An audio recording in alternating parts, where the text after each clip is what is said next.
là on est maintenant dans ce ciel de traîne. Donc j'avais raison pour la température à 1500 mètres, qui est de 3-4 degrés, qu'on a atteint même 15 degrés 3, que ce matin il y avait eu un petit peu de bruine. Là il y a eu une brève averse, assez brève, hein.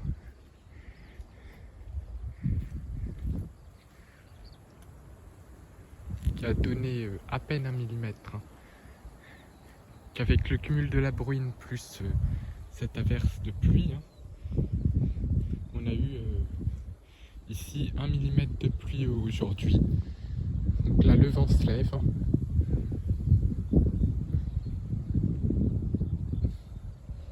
Là il y a quelques petites rafales, du soleil. Et c'est ce soleil qui va fournir... Donc il est 15h30, donc le soleil est encore assez haut, surtout qu'on est le 15 mars. Donc là il y a une poche d'éclaircie, le soleil monte, hein,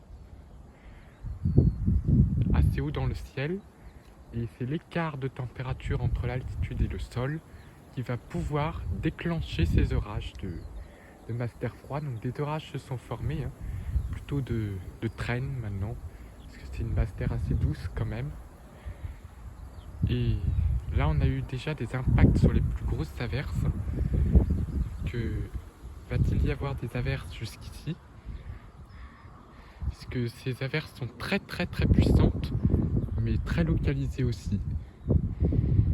Que pour l'instant c'est vraiment un beau temps de traîne bien sûr, hein. Et il se peut que dans 2 heures on ait des orages qui arrivent en ligne, par alignement d'averses, hein, qui, si les températures augmentent bien avec l'humidité, on va voir au niveau des points de rosée de la température, si ça se réchauffe bien au niveau du sol, c'est ce qui va fournir, voilà, qu'il y a du vent.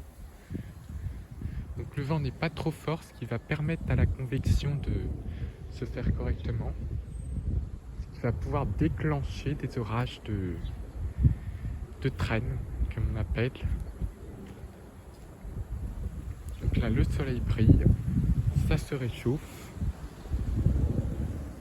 il y a même un petit peu de vent, hein, quand même.